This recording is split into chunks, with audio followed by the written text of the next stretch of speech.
CMC is heading to IR.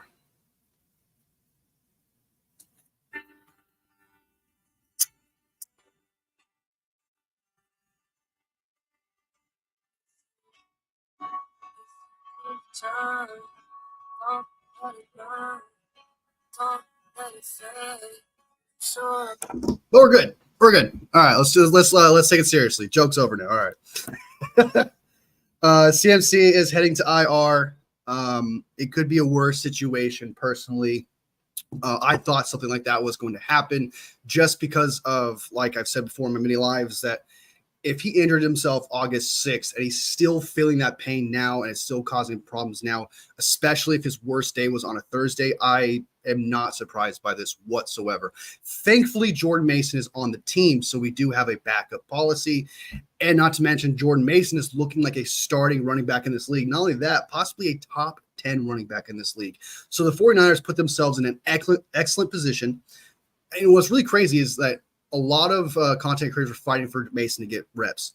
But what had to happen for him to get reps to show his talent, CMC had to get hurt and Mitchell had to go out. So he had to come in and he showed up and showed what he could do. And awesome. It's really awesome to see that what everyone bragged about in training camp, practice, preseason, etc., is actually showing up on the field. So there's a lot of things to be happy about. A lot of things to be happy about, to look on the bright side of that the 49ers put themselves in probably one of the most, like luckiest situations when it comes to the running back. And funny enough, Kyle Shanahan's obsessions with running backs is what is saving us right now. So if you want to give shit to Shanahan, always looking for the running back and stuff, he's kind of got a W here. And I know that Mason was a undrafted free agent, but he still picked him up, so give him a chance. He's obsessed with those kind of players. I gotta say. Personally, I don't know. Like I said, I'm not too bummed about it. I do think that he can come back. I think we can win games without him. If you actually look at the schedule, it's not. I'm not saying it's easy, but it's relatively easy. It doesn't actually get hard. And depending on how you feel about the Cowboys, that one, week 6, possibly to come back week 7, because there'll be like a 10-day break in between, because it's a Thursday night game, I believe. Let me double check. Hold on. Let me throw some facts at you first before I start saying this and that. Let me bring it up for you so you guys can see it too, so that way I'm not just spitting lies. You know what I mean? Because if you could return, don't let it burn. Sorry, stuck in my head now. And I hope you all are doing great this week, by the way. 49ers won their game last week and everything else, and with the concussions happening, CMC getting hurt and stuff, just bad vibes, I just hope you guys are all having a safe and healthy week. So, yeah, from my 49ers heart to you. All right. So we're looking at the schedule. Vikings, I think, will be fine with that. Rams, I think, will be fine. Thankfully, Aaron Donald's not there, so that's actually helps us out quite a bit. The Patriots, they have a good defense, I think, because they did pretty good against the Bengals. However, Joe Burrow may have been hurt. What else? Jamar Chase was rusty. There's a trend that the Vikings don't do very well week 1. So, sorry, my bad. Apologize. It's rude. Just a lot of things were going against the Bengals in that week. So it's kind of hard to judge them for but the Patriots did a good job. They're supposed to be one of the bottom teams and they won. So the team that's supposed to go to the playoffs. You know what I mean? Drink your water. Healthy skin. All right. So there's Rams, Cardinals. I think we'll be fine there as well. Seahawks, I think we're fine as well. It just depends if their rookie Byron Murphy II can show up. I do know that he's the backup. He's not actually starting. So their D-line isn't that great. They got Leonard. Oh, my God. What's his name? The DN he used to be for the Giants. Something Leonard. It's something Leonard.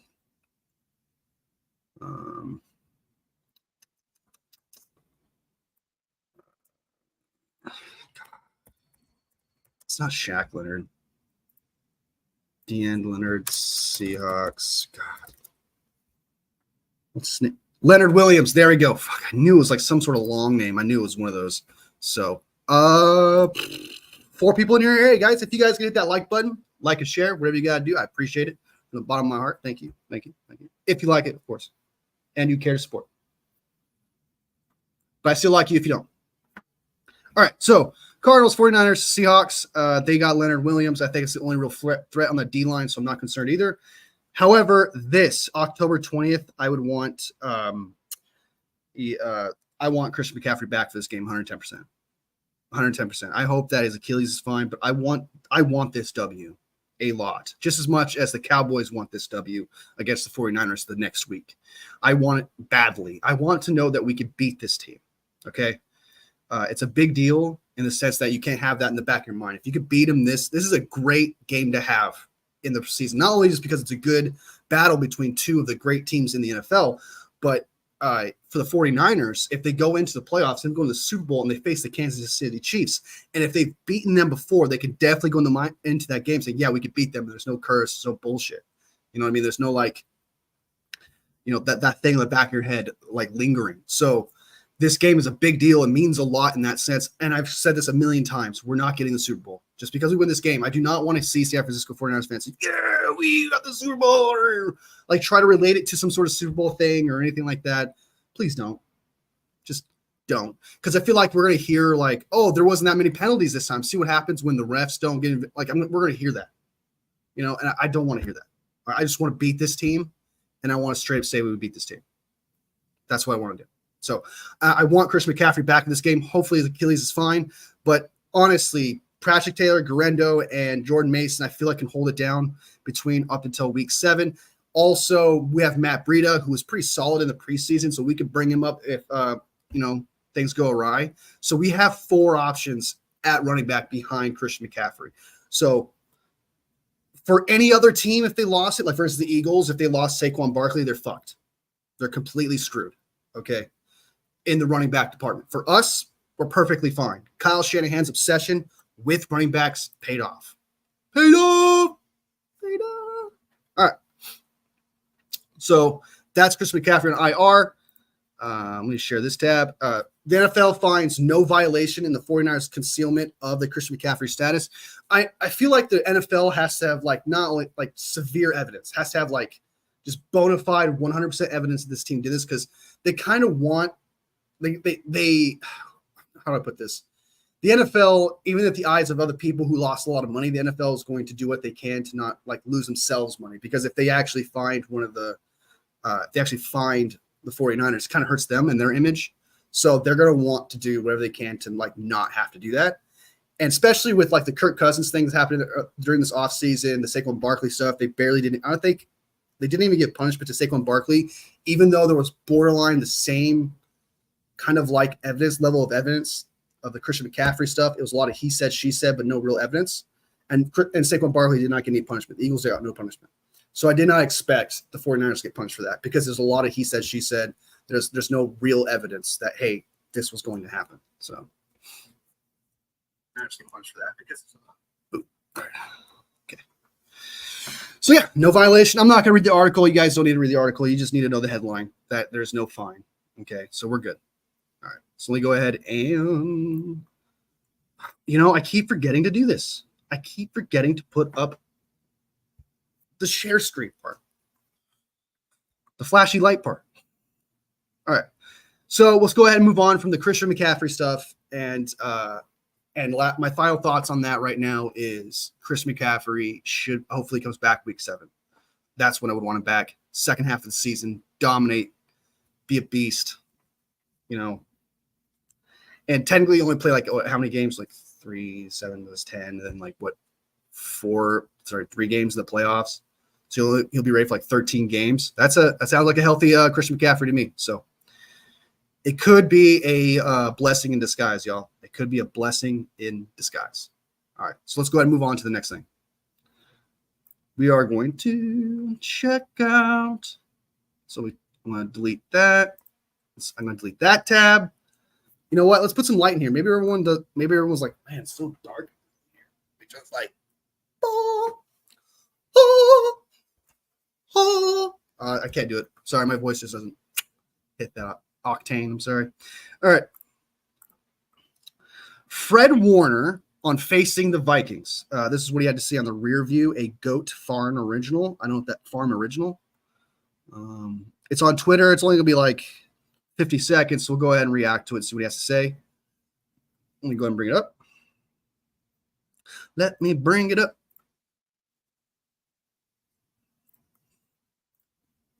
God, I'm dying inside, guys, for some reason. I don't know why. All right. Just looking ahead to this week, Minnesota Vikings is a big game, right? We just are coming off of a huge win, huge home win, and then now we got to go on the road on a short week against a Minnesota Vikings team that has a lot of confidence coming off of a road win themselves in their house. I think I saw something where I don't think we've won over in Minnesota in a long time, which is kind of crazy to think about. I played in Minnesota twice, and I've lost both times. So we got to right that wrong. We got to get in there. We got to get scrappy early. Got to give ourselves a chance to win, and we got to prepare the right way this week on a short week, which I know we will. I think our biggest challenges are going to be Justin Jefferson being who he is as a dynamic playmaker, and then Mr. Sammy Darnold, our guy, over there with the Vikings, man, doing his thing. We're gonna have to try to make his life hard, and it's gonna be a tough battle. I know we'll be ready for the challenge, so I'm excited about it. I think it'll be a good little matchup. Just looking ahead. I believe it was 30 years. We haven't won in Minnesota in 30 plus years. Jesus, criminy cricket. They got to take this game seriously, man, because you got a trend going on. All right. You got a trend that's going to be in the back of your mind. It's kind of the same thing with the Super Bowl. We haven't beat the Kansas City Chiefs. It's almost you imply that same thought process to this. It's like, hey, we have to beat our demons. There's a theme this season, actually. It's kind of crazy. We have to beat our demons kind of type season. We have to face the Vikings, which we haven't beaten like 30 plus years. We have to beat the Kansas City Chiefs. Okay. Then we have to beat the Dallas Cowboys, who want redemption and hold them back. So not only that, we have to defeat the past and still be as dominant as we were in the past. So there's such a storyline in this season that's actually kind of entertaining if you really stop and think about it. There's a lot of storylines for the 49ers this year. Let me go ahead and take a look. I'll share the tab right now. So 49ers versus Jets, that's obviously Aaron Rodgers and the 49ers. There's like a curse thing that's happened there. And we constantly beat them, so we show that. Vikings, they beat us since for 30 plus straight years. There's that. Rams, we sweep them every regular season. If only that one freaking NFC championship did. Jaquasi Tart dropping that ball, bro.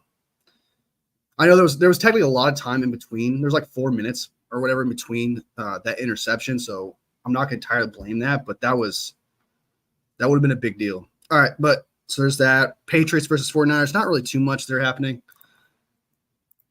Jacob, 498, welcome to the stream. What's up, brother?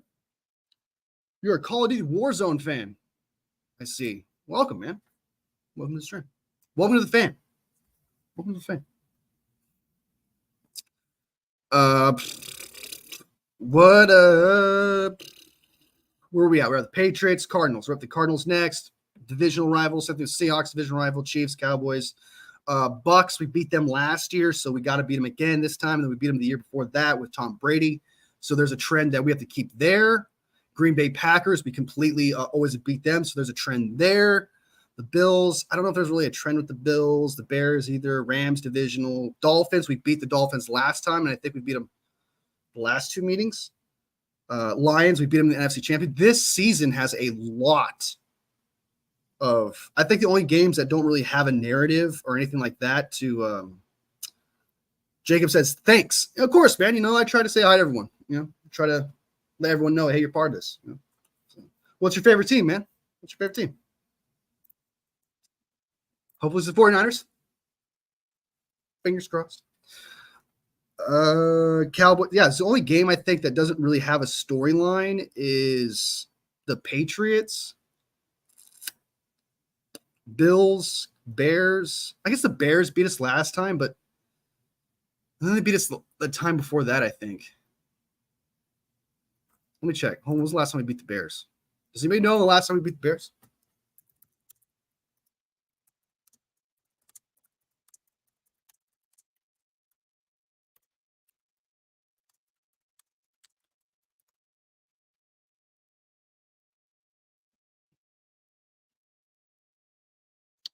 All-time scores. Let's go 49ers. Bang, bang, buddy. Hey, hey, Hey, nice, man. Good shit. Good shit.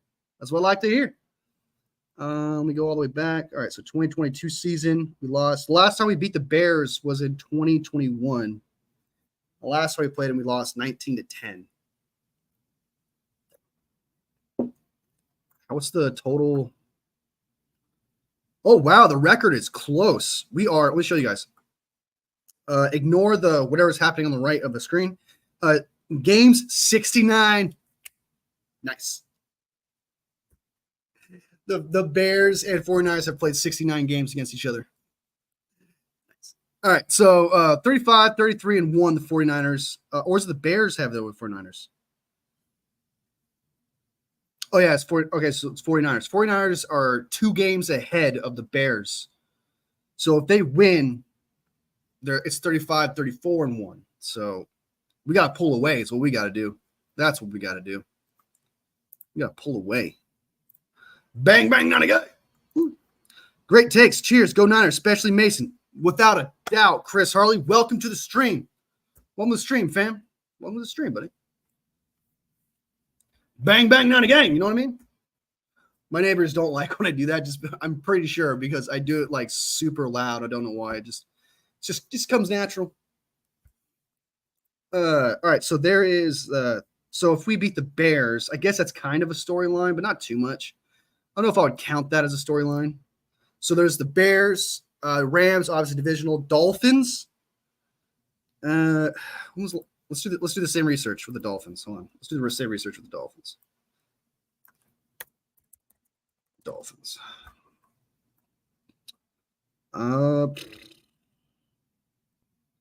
Dolphins, 49ers versus all-time record.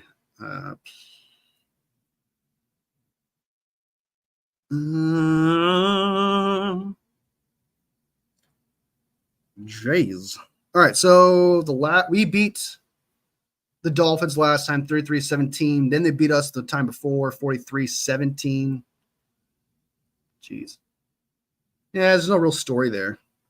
I know that Brock dominated the Dolphins last time because, like, Brock, they were just bringing him nothing but blitz last time, though. So maybe they actually bring a different game plan because they were trying to, I believe, yeah, they were, because that's when Jimmy Garoppolo got hurt. So their game plan for Jimmy Garoppolo at the time, they didn't really know who Brock Purdy was. So let's see what Mike McDaniel can do with a scheme and with film against Brock Purdy. The only thing is about the Dolphins is we do not know what's happening with Tua Tagovailoa. So whatever's happening with him, that's going to determine who wins that game or not. So there's really no real narrative except for that. So like the Bears, Bills, Dolphins, and then the Patriots are the 4 games that the San Francisco 49ers currently do not have as like a crazy narrative. And I think that says a lot because there's 17 games in a season. And like pretty much every game has some sort of narrative. That's crazy. I like that. It's exciting. It makes the season it's like a battle. It's like a war. I don't know. Like you got to beat your demons to get to the final game. So if anything, if this season is saying anything to me, the 49ers are going to play the Chiefs in the Super Bowl. Yep. I'm doing it. Oh, and be sure to like the live, share it, whatever, tell your friends, whatever you got to do. I appreciate it. I go live every single day. We talk 49ers. We talk everything else around the NFL, wherever that's big, try to, expand the live a little bit, not just do the 49ers. But I do try to do every 49ers big news stuff, though. Like anytime that's big 49ers news stuff, I do it. If it's something minuscule, like a practice squad guy or something like that, then I don't usually, unless it's like a well-known player like Trent Taylor or something, then I'll probably let people know in the community tab. But for the most part, I try to let people know about 49ers stuff the most. But all right, so let's go ahead and end the advertisement and let's move on to the next thing. Justin Jefferson, wide receiver Justin Jefferson, I'm watching the 49ers defend Garrett Wilson in week 1 to help prepare him for Sunday. Is 52-second clip. Let's go ahead and watch it. It's from Bleacher Report. Let's go ahead and watch it. Come on. All right. How they defended Garrett Wilson help you at all as you prepare for this one? Oh, before I start that, the yard Easton, welcome to the stream, brother. Welcome to the fam, man. Appreciate you commenting, bro. Welcome. Bears on top. It just depends, dude. If Caleb Williams can figure it out, he has the weapons, he has the team, he has the defense.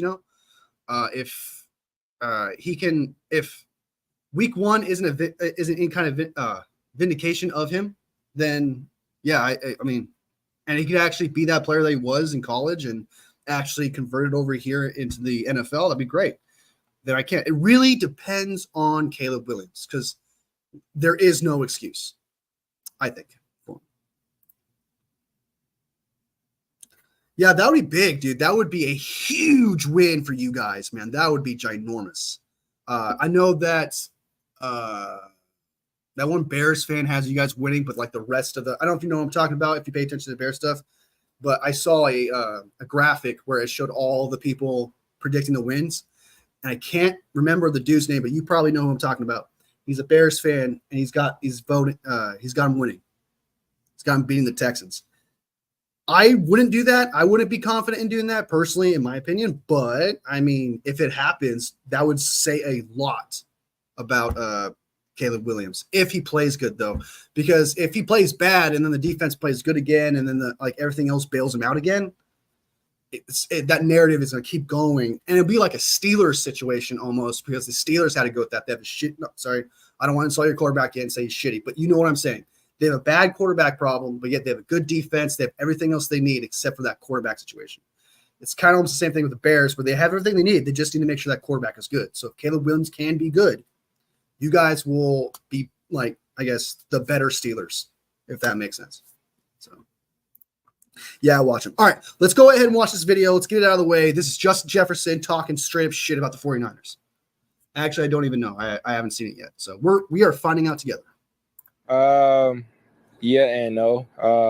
I mean, respectfully, I'm not Garrett Wilson.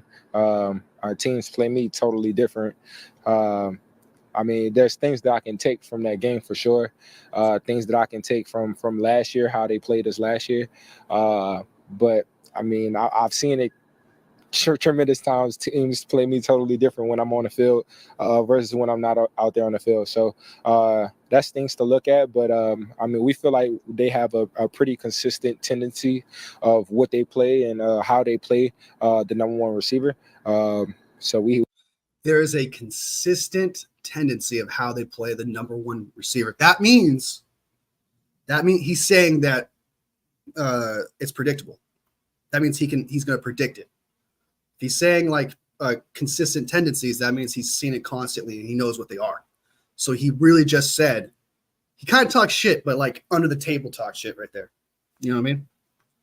We have a game plan for that, and we've been in the film room, so we're excited. All right, so that's what we had to say. That's good that he's in the film room. I mean, he's a good wide receiver. He deserves it. You know what I mean? Hard worker, and he's definitely not Garrett Wilson. Like, he's way better. We all know that. Highest paid wide receiver. Practically carried the team with Nick Mullins, and the Bastronaut dude is insane. So, Easton, even though I don't like the 49ers, a sub to you, seem like a cool guy. Hey, man. Thanks, man. I appreciate it. Everyone's welcome. I try to be try not to be too talk shitty or like, try to like, come at people. I want people to come here and have a conversation. If they truly want to know something about the 49ers, I want to let them know something about the 49ers, not like, yeah, we're the best, blah, blah, blah, blah. I want to be able to actually tell you why I think that, and I want you to tell me why you think that. And that's how we build a conversation. And, and also it makes you better at debating because if you know certain things that other people don't about certain teams, you will be able to beat people in debates. So it's very important to have conversations without it being like this battle of who has the bigger flex. You know what I mean? It's, 49er Media, welcome, brother. I never got your email, brother. I never got your email, but yeah, I never got your email. But yo, CMC high five emoji. Yep. I'm not. I already said earlier in the live, I'm not too concerned because the 49ers did something that most teams don't do, and that's actually having another starting running back on their roster. Like if there was another team like the Eagles, like if Saquon Barkley went out, they'd be screwed. What's another team that like Texans? No, they got David Pierce. What's the team that has a good running back, but they have like nothing in the back burner? But you know what I mean. the 49ers have set themselves up for this occasion, just in case this were to happen. We're in a great place. Hopefully, Jordan Mason is the same guy because now the teams have film on him. You know what I mean? And they also know that he's the starter. So I don't want to disregard what we did last week. I really do not want to do that.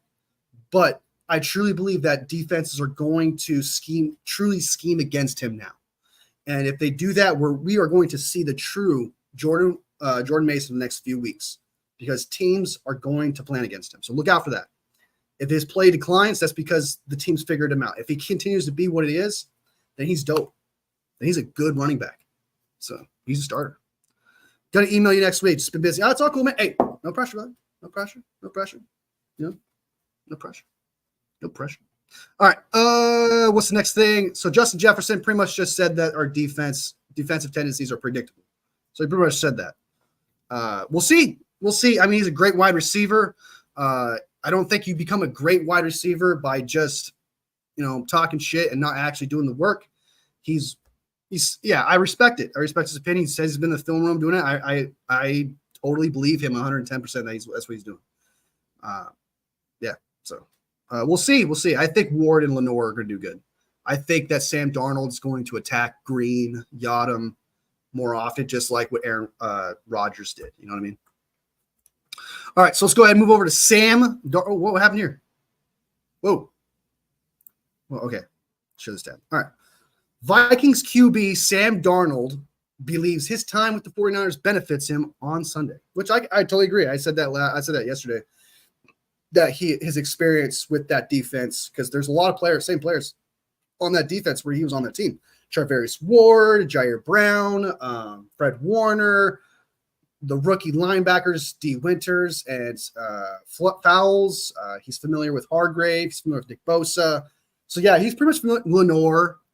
So, yeah, he's got some good film, I should say, on the 49ers. And he's also played the defense, so he's got some practice. So, this is what Sam Darnold had to say about facing the 49ers defense. Yeah, I think just seeing them every day, I think definitely helps. Just experience, being able to see the defense, but I'm sure they'll have some different things. But again, like I said, really excited about the opportunity. I do agree. The different defensive coordinator, we have Brandon Staley. I know he was a bad head coach, but he actually might be a good defensive coordinator because he was a good defensive coordinator, just not a good head coach. So I can imagine they're going to come at Sam Darnold with different things. I truly do, especially when you got two different minds that are nothing like Steve Wilkes, So it may help him, but if Brandon Staley and the DC Nick Sorensen are actually good, they'll stay away from anything that he's ever seen in practice. You know what I mean? Because you don't want to see anything he's going to be familiar with at all. You don't want to see that familiar looks. But as a quarterback growing in the NFL, Darnold thinks learning under Kyle Shanahan was a massive for himself. When he got his chance to play in games last year, he threw for 297 yards, 2 touchdowns, and 1 interception. I saw that game against the Rams. He didn't play bad. I think that 1 interception was bad. He had a couple bad throws here and there, but for the most part, he is a bottom tier starter. He's a top, 27, 28 quarterback in that general area, I think. Yeah, I actually thought he was going to be worse. I actually thought he was going to be worse, but he looks pretty good. So anyway, this is what I have to say. Just being able to learn how they do things over there, not only schematically, but just as an organization. It's a different scheme, I'm pretty sure. It was great to be able to be part of it for a year and to be able to have the season that we had last year was amazing to be a part of. Darnold's a class act, man. Hopefully you start seeing ghosts, though. Just saying. Hashtag just saying. Be sure to like the live, guys. Share it. I appreciate the love, the support. I go live every single day. I want this to be a place for everybody. So, yeah, thanks, guys. Sam Darnold, hopefully he sees ghosts, like I said, and doesn't get gonorrhea. We all remember that meme where he's like, gonorrhea. I don't know if you guys remember that. That shit was funny. Gonorrhea. He's out with gonorrhea. All right, so that's the Vikings, what Fred Warner had to say, what Justin Jefferson had to say, what Sam Darnold had to say. So let's go ahead and jump into a conversation that we can all just laugh at, because it's Chris Sims and Mike Florio previewing the San Francisco versus 49ers Vikings game. Note, if I get cut off, if the live cuts off, it's because I got copyright striked by this. I do not show NFL stuff because I already got in trouble for that. So we'll see if I survive this gauntlet. And if I go away, if I disappear, I'll be back later today, probably around 4:20. But in case I get cut off, all love, fam. I'll see you next vid. In case. Just in case. All right. I'm preparing you guys because I've never played. I've never played a video from these guys before. There's some videos you can get away with, commentary wise, from like PFF, etc. But we'll see if this gets taken down. I don't think it's an official NFL site, so it's possible that it won't. We'll see. 49ers at the Vikings. I don't know if we're going to be blowing the You're not even a Vikings fan, dude.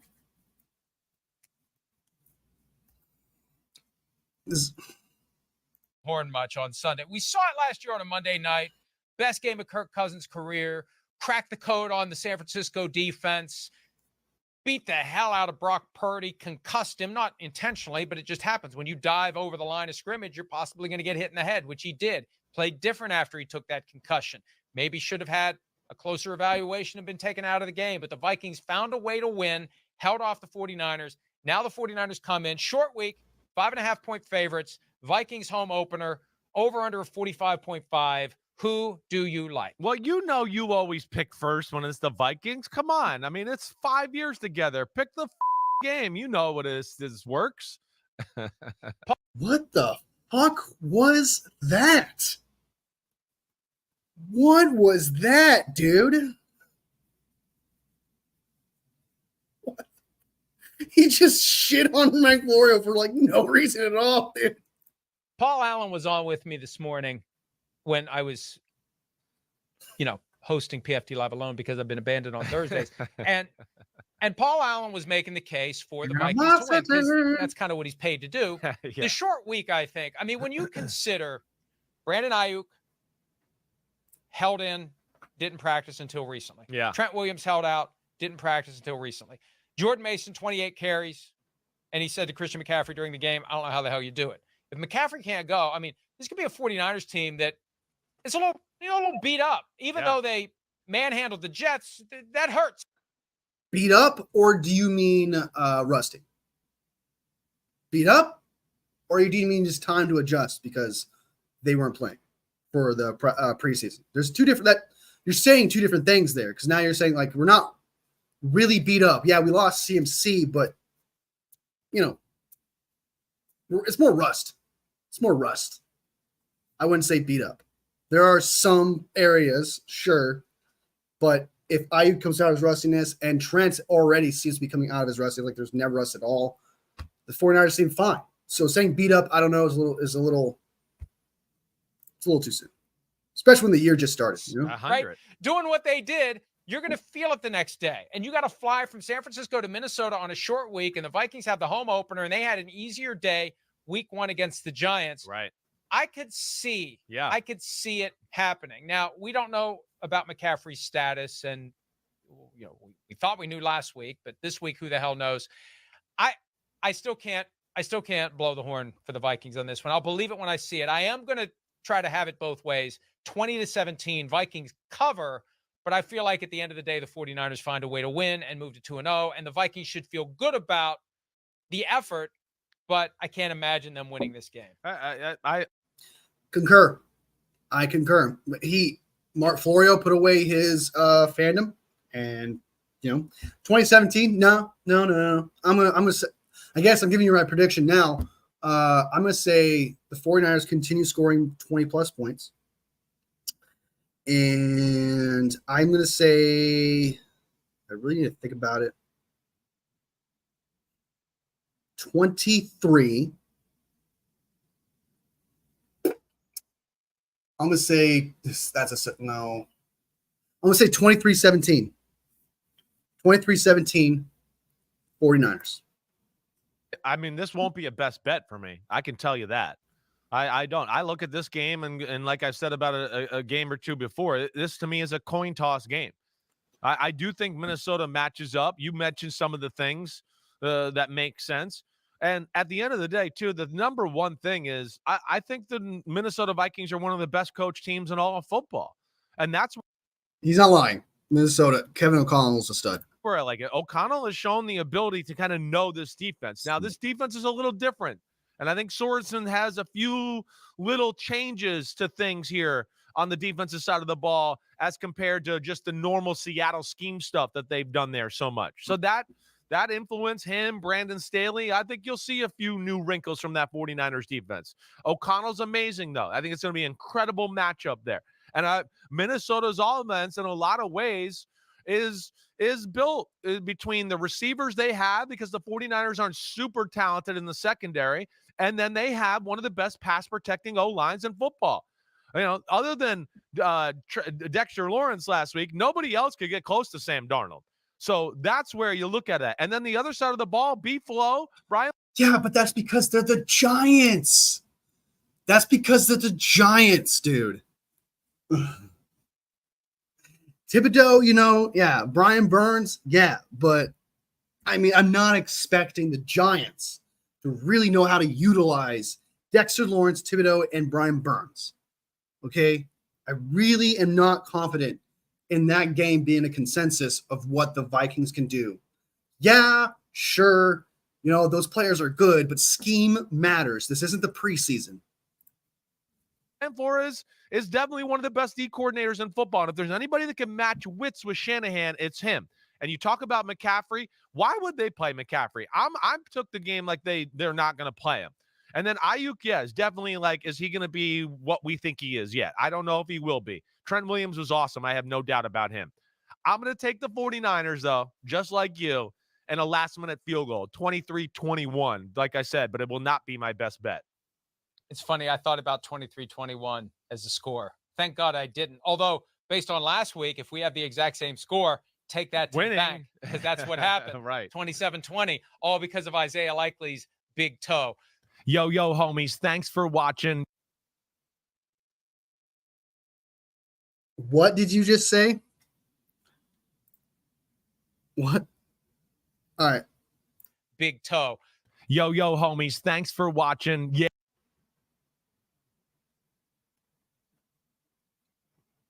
Yo, homies.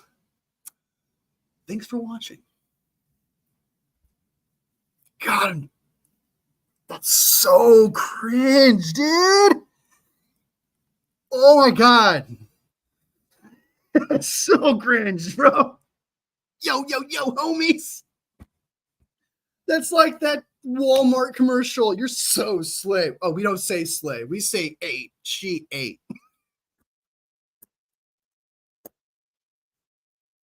Dude, you're like 40-something years old.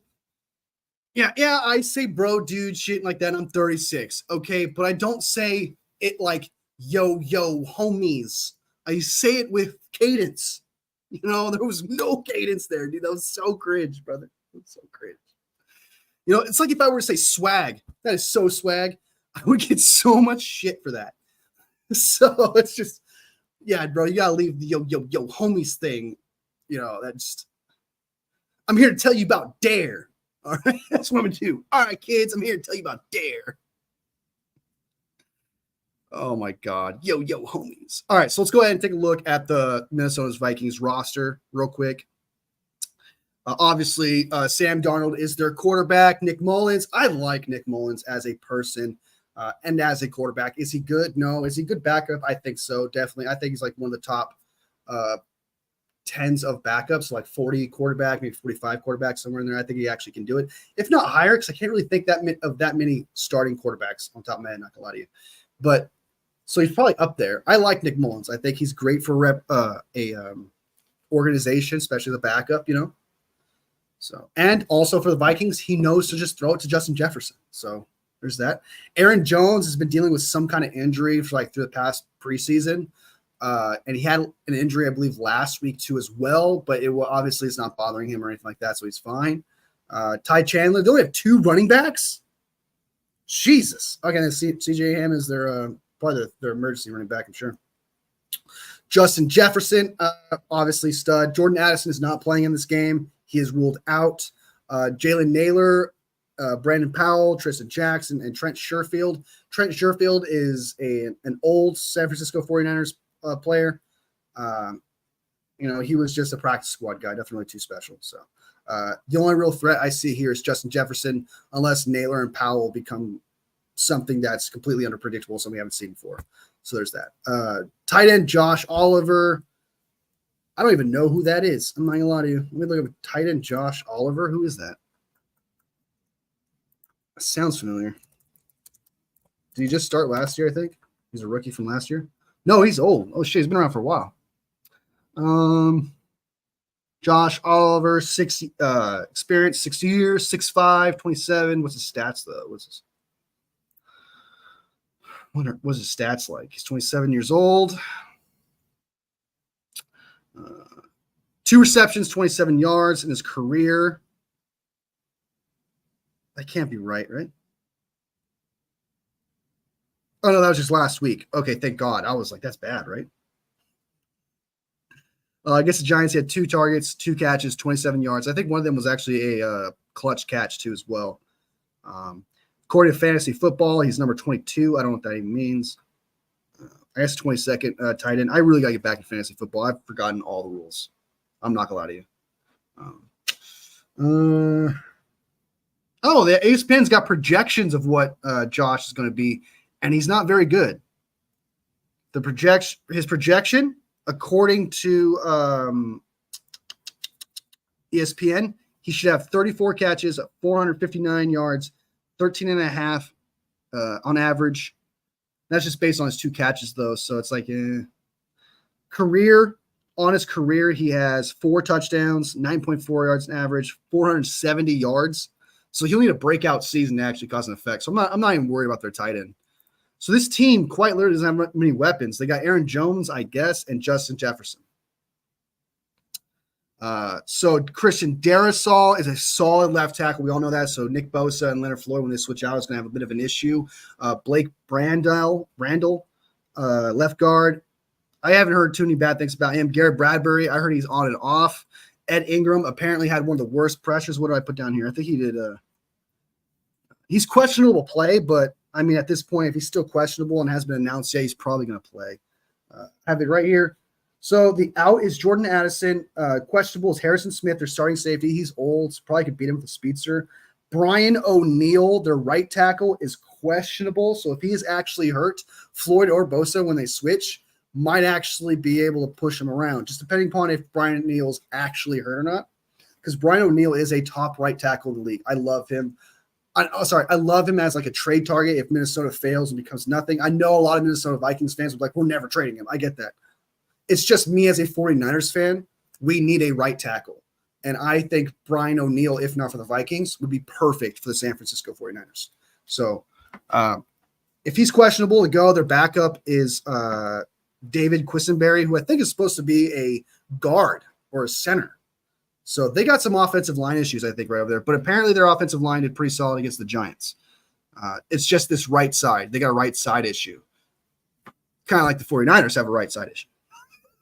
And the only reason why they have a right tackle issue is just because of that Brian O'Neill questionable injury, if he actually has an injury right now. What else? Okay, so that is that roster there.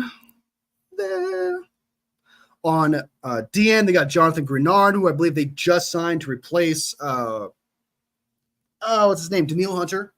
They're going to replace Daniil Hunter with Jonathan Grenard, so hopefully he's good. Jerry Tillery is old, but he might do. Harrison Phillips, familiar. Jonathan Bullard, don't really care for him. Andrew Van Ginkel, I believe he played for the Lions last year or something like that, or year before that, something like that. But he's a solid linebacker. He's a solid pass rusher. Dallas Turner, I believe the first defensive player taken in this year's draft. He had a solid game last year and solid not last year, but last week, and again in the preseason. So that's actually something to keep an eye on. Keep an eye on this guy, Andrew Van Ginkel. So it seems like, to me, the person who's going to have the most tough time here that to keep an eye on is McKivitz, the right tackle for the 49ers, because these two, Andrew Van Ginkel and Dallas Turner, they have a lot of potential. They're actually pretty good. And if they play this guy, Van Ginkel, here and move him over to the left side with Gennard, the edges might look a little weak again in this game. But up the middle, I'm not too worried. They got a bunch of old dudes. So up the middle might be the way to go for the San Francisco 49ers. Try to stay away from the edges the best they can, because it seems, unless you go to the left, because we all know with Trent Williams, when you go to the left, it's successful. So Blake Cashman, he's fast. Well, in Madden, he's fast. I don't know how he is now. They have a washed Stephon Gilmore. Hopefully he's washed. Fingers crossed. He's just back. He just signed. Byron Murphy, underrated. They got some solid corners. Shaq Griffin, solid too. I like him. They got some solid corners. They got 3 solid ones. So this might be a run game. This might very well be a Jordan Mason game. It's set up for one for sure, because you don't want to go too much to the edges, probably up the middle. It's going to be like a one cut. Mason go up the middle. This might be a big game. And also, if Harrison Smith is hurt, they got to rely on Bynum and Metellus and Jackson and Ward at safety if he's hurt. Because if Harrison Smith is hurt, he's going to be slower no matter where he's feeling pain. So, and the safety is kind of a big deal when running downhill, because Harrison can he's really good at tackles for losses, get into the running back, etc., and read how play unfolds. He makes up for his lack of speed with that. So if he's hurt, Mason may have a benefit there. So I think Mason's going to have a big game. I think that's what they're going to focus on. I think he's going to have another 20-plus carry game, believe it or not. I think that's going to happen unless he gets hurt or he fumbles. Because we all know that once the running back fumbles, Kyle Shanahan's like, oh, you're out. Next guy in. So because we can't have that. All right, so we just went through the entire roster of the Minnesota Vikings. Let me know how you guys feel about this game. What is your prediction? Do you think 49ers are going to win, or do you think the Vikings going to win? I'm asking 49ers fans and non-49ers fans. It does look like based on paper, it looks like the 49ers should win this game, especially in the run game from what I'm saying. However, Kevin O'Neal is a great head coach. I think, in my opinion, he's proven that many times, I believe. And then the trend where we have not beaten them in 30 years. So there is that. There is that curse that's lingering around this game. And if the 49ers lose, it would just add to that. Because, again, on paper, if you knew nothing about that and you looked at this team and you knew how good these players were and how good the 49ers players were, you'd think the 49ers would destroy this team. So we'll see if the curse and trend succeeds, or if the 49ers can overcome their demons, because there is a lot of games this year like that. There's so many games. All right, so that's Minnesota there. What I got in the video here? That's nothing. What else do I have? It's Josh Oliver. 49ers news. I guess that's everything. Oh, wow, this show went by fast. 48 minutes in. It's probably one of my shortest shows. Be sure tomorrow, guys, that tomorrow, I just said that twice. Very redundant. My friend Poggy, we call him Poggy. He's one of my best friends. I've known him for a very, very long time.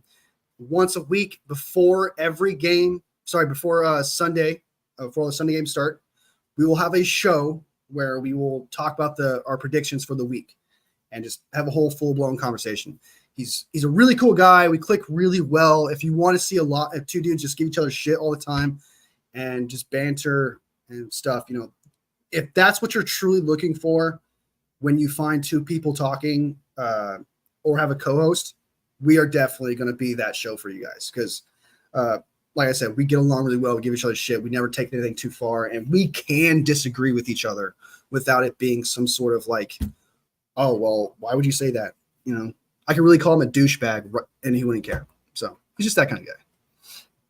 So there's that. Look for that. The Wolfie and Poggy show. I haven't thought I was going to do another name, but I kind of want to keep it with the alias names. I think it was kind of cool. Like Wolfie is mine and his is Poggy. Kind of want to do that. So probably just call it the Wolfie and Poggy show. It may not take off, but that's just what it is. You know what I mean?